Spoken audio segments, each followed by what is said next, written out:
నమస్తే, తెలుగు రాజ్యంకి స్వాగతం. నేను మిస్ సంధ్య.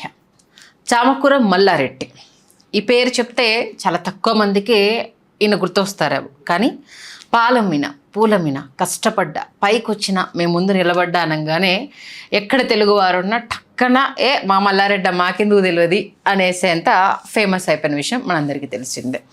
నేను కింది స్థాయి నుంచి ఎదిగి పాలు పూలు పండ్లు అమ్మి రియల్ ఎస్టేట్ చేసి విద్యాసంస్థలు పెట్టి ఇట్లా ఫేమస్ అయినా అనేసని ఎప్పటికప్పుడు ఆయన గురించి ఎంతమంది ఉన్నా అంతమందిలో ఈయన ఎప్పుడు ప్రత్యేకం అన్నట్టు మల్లారెడ్డి గారు లైమ్ లైట్లో ఉండడం ఆయనకు అలవాటు.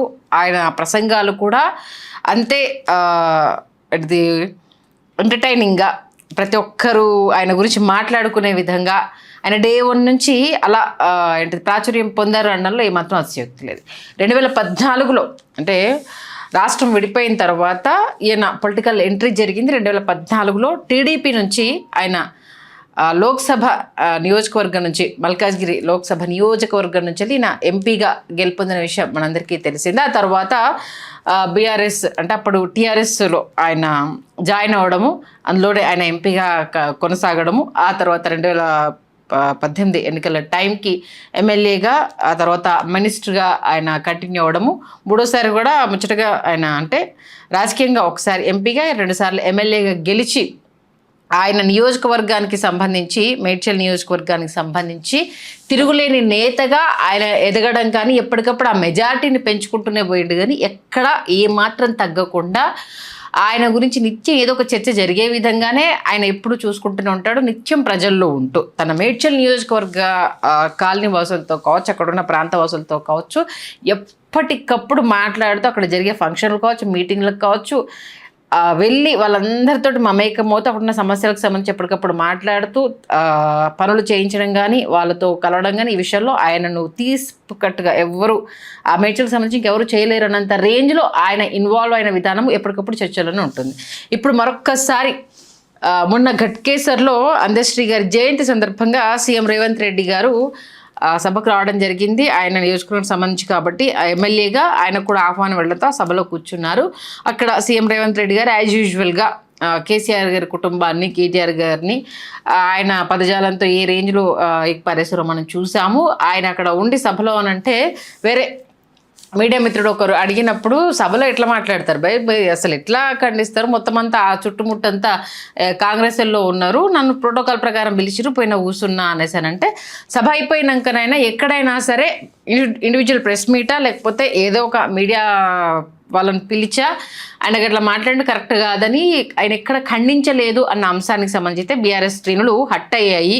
ఈ అంశానికి సంబంధించి అధిష్టానం దృష్టికి కూడా తీసుకెళ్లాయి అనేది ఈ న్యూస్. అయితే గత కొన్ని రోజులుగా కేవలం ఘట్కేసరి సభ అనే కాకుండా మాజీ మంత్రి మల్లారెడ్డి, మేడ్చల్ ఎమ్మెల్యే మల్లారెడ్డి గారు బీఆర్ఎస్కి సంబంధించి కొన్ని కార్యక్రమాల్లో ఎక్కడా ఆయన అవుపిస్తలేడు అనేది సభ్యత్వ నమోదు ప్రెస్టీజియస్గా తీసుకున్న విషయం తెలిసిందే. అందరూ ఆయా పార్టీలకు సంబంధించి ప్రాతినిధ్యం వహిస్తున్న వాళ్ళు కావచ్చు, ఎమ్మెల్యేలు కావచ్చు, పార్టీ ఇన్ఛార్జీలు కావచ్చు, జనంలోకి పోవాలి, ఖచ్చితంగా సభ్యత్వ నమోదుకు సంబంధించి ఫుల్గా వాళ్ళకు ఎక్స్ప్లెయిన్ చేయాలి, సభ్యత్వ నమోదు కార్యక్రమాలు జోరుగా సాగాలి అని చెప్పిన తర్వాత కూడా మల్లారెడ్డి గారు మేడ్చల్లో ఈ అంశానికి సంబంధించి ఎక్కడ ఎలాంటి ఇన్వాల్వ్మెంట్ చేయకపోవడము, అధిష్టానానికి మాకు వేరే ఇన్ఛార్జిని ఇవ్వండి అంటూ కూడా అక్కడున్న లోకల్ కార్యకర్తలు అయితే పోయి చెప్పినా కూడా ఇంకేం రెస్పాండ్ కాలే.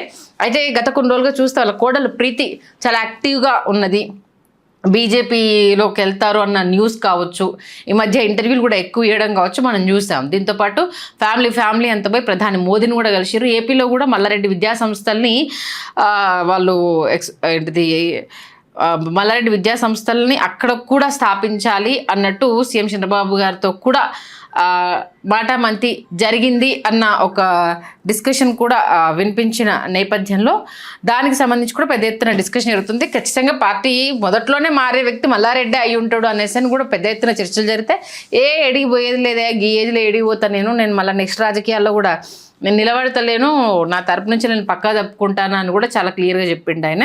ఎవరడిగినా ఇదే ముచ్చట చాలా పద్ధతిగా చెప్పిండు. ఇక జాల్తీ అయ్యా ఇంకేంది, ఎంపీగా చేసినా, ఎమ్మెల్యేగా చేసినా, మినిస్టర్గా చేసినా ఇంతకు మించి ఏం కావాలి, వయసు అయిపోతుంది కదా, అలిసిపోయిన రెస్ట్ తీసుకోవాలి కదా నేను కూడా అనేసి అని చాలా గమ్మత్తుగా ఆయన సమాధానం చెప్పిన విషయం కూడా అప్పట్లో ట్రెండ్ అయింది.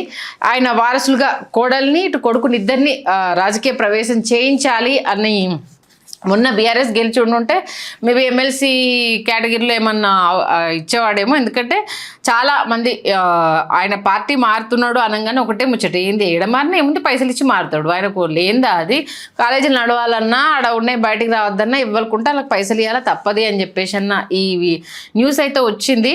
ఇన్ కేస్ బెదిరింపులే జరిగినా పార్టీ మారాలి అనుకుని ఈ పార్టీకి మారేటోడు కదా, ఎందుకు మారలేదు అన్న ఒక డిస్కషన్. దాంతోపాటు అంటే ఇప్పుడు మారినోళ్ళకి సంబంధించి ఎటున్నారు ఏంది అన్న కోర్టుల కేసు నడుస్తూ ఉంది. అది క్లియర్ అయిపోతే మేబీ ఎటో కాంగ్రెస్లోకి ఇప్పుడు బీజేపీలోకి పోవాలంటే రాజీనామా చేసినాకనే పోవడానికి ఛాన్స్ ఉంటుంది. ఒక మెలిక అయితే బీజేపీలో ఉన్న బీజేపీ నుంచి పక్క పార్టీలో ఎవరు వచ్చినా అంటే ఎమ్మెల్యేగా ఉన్నోళ్ళు వస్తే మాత్రం కంపల్సరీగా రాజీనామా చేసినాకనే బీజేపీలోకి రావాలి అన్న ఒకటి సిద్ధాంతం అక్కడ కొనసాగుతుంది.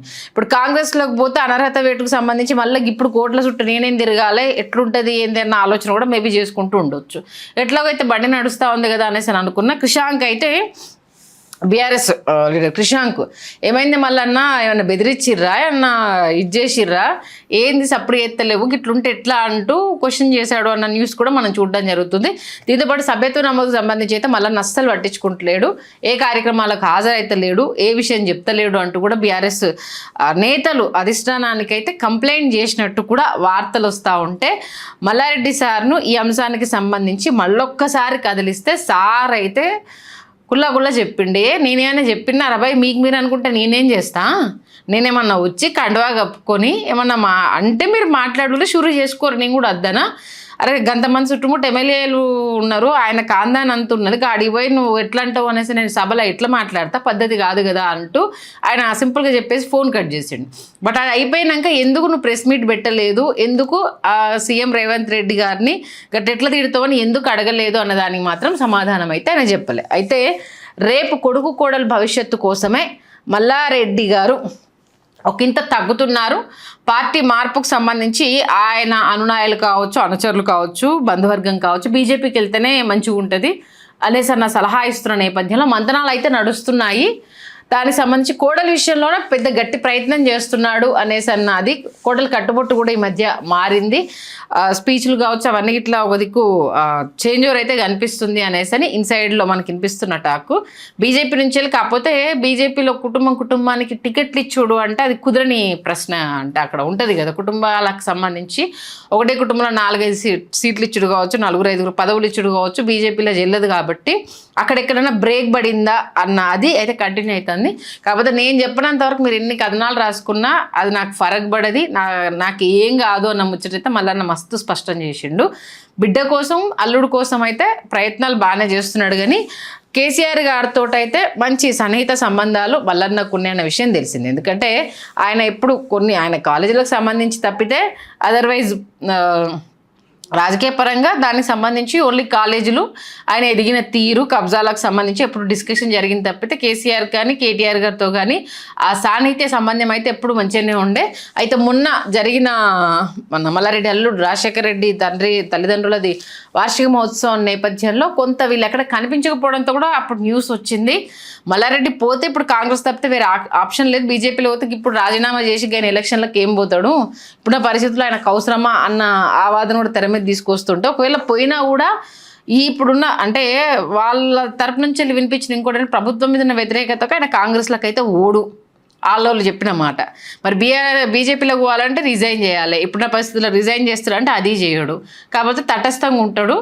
ఏదో రోజు మళ్ళీ జుమ్కాయించి జుమ్మని లేస్తాడు, లేచినప్పుడు మళ్ళీ ఆయన మాటలతోటి గ్యారంటీ చేస్తాడు, ఆయనకి ఏం కావాలో నాకు చెప్తాడు, ఎటువైపు ఉండాలో నాకు చూసుకుంటాడు. ఈ డిస్కషన్లో అటు నుంచి వెళ్ళి అధిష్టానం నుంచి మేము టికెట్లు హామీ ఇస్తామని ఎవరి దగ్గర నుంచి నా హామీ దొరికినాక గమ్మున ఉంటాడు అనేది వినిపిస్తున్న మాట. మొత్తానికైతే పార్టీ అంటే బీఆర్ఎస్ ఓడిపోయిన తర్వాత ఫస్ట్ వెళ్ళేది ఈయనే అన్న డిస్కషన్, ఎందుకంటే ఎక్కడ అధికారం ఉంటే అక్కడ మల్లారెడ్డి ఉంటారు అనేది. దానికి సంబంధించి ఆయన అయితే నేను ఇంకా ఈ లైఫ్ అయిపోయింది, ఇంకా అన్నీ చూసిన అన్నీ చేసిన చేయంది ఏమున్నది, నేను మళ్ళీ అయితే ఎలక్షన్లో నిలుచుంటలేను, ఇది పక్కా రాసి పెట్టుకోండి అనేసి అని క్లియర్గా చెప్పింది. కాబట్టి నెక్స్ట్ జనరేషన్కి సంబంధించే ప్లాన్ చేస్తున్నట్టునే తెలుస్తుంది.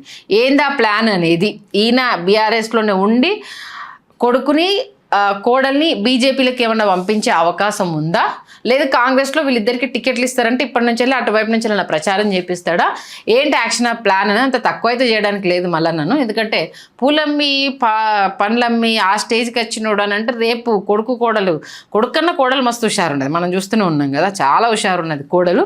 కాబట్టి ఆ మాత్రం ప్లానింగ్ చేయకుండా అయితే ఏముండడు. కానీ కాకపోతే మీడియాకి అయితే ఒక న్యూస్ ఆయన సైలెంట్ గుండు, ఎక్కడ పార్టీలో ఏం కనిపించకపోవడం, మనల్ని పట్టించుకుంటలేరు మనం పట్టించుకుంటలేము అన్నట్టు ఆయన కమెంట్ చేయడం ఇవన్నీ చూస్తున్నాం. కాబట్టి ఏం జరుగుతుందో let's wait and see. Hello, Telugu Rajyam channel చూస్తున్నారా? సామాజిక రాజకీయ జీవన చిత్రణే తెలుగు రాజ్యం. అతిశయోక్తులు అసత్యాలు ఉండవు.